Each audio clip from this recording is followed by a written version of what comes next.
Welcome back. The orange economy, also known as the creative community, is often overlooked here in the country, but one local producer and director is giving it a much-needed boost with the introduction of his first film, Camp.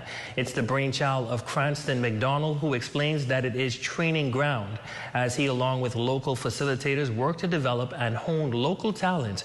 Our Raven Davis has this story.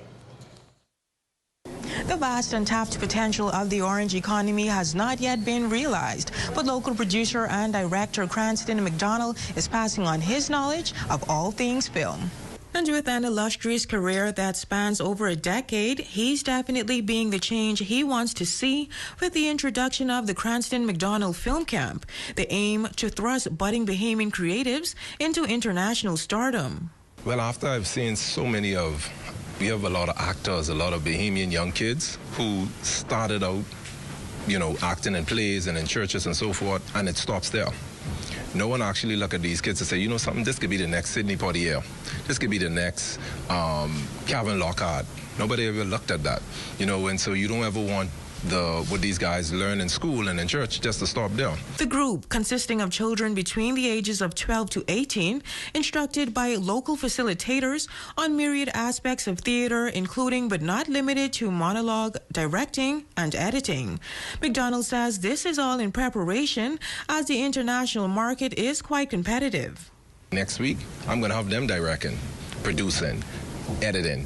I'm not doing a thing. After next week, we're going to try to get the movie that they produce, that they direct, to any film festival that actually would accept any of the movies, just so that they could actually know that I did this. But local appreciation for the orange economy has continued to wane, despite there being no shortage of creative talent. As a means of correcting this issue, Minister for Grand Bahama, the Honorable Ginger Moxie, recently implementing a $5,000 grant program focused on creative entrepreneurs and tourism enhancement. Calling it a step in the right direction, McDonald encourages Bahamian parents to follow suit. If you have a child who actually into acting, give them that extra push. Because let's look at it like this, if this is basketball, softball, or tennis, they will throw them straight to a camp and just run with it. Bigger plans and surprises are in the works for next year, but for now, he leaves this message for young creatives.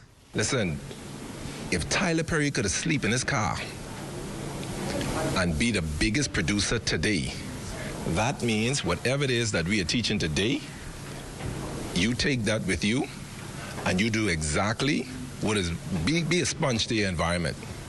Be the best that you could be. And don't let no one tell you that you can't do something. For the Bahamas Tonight Northern Edition, I'm Raven Davis. Great advice, Cranston. While the closing out ceremony of the Grand Bahama Grain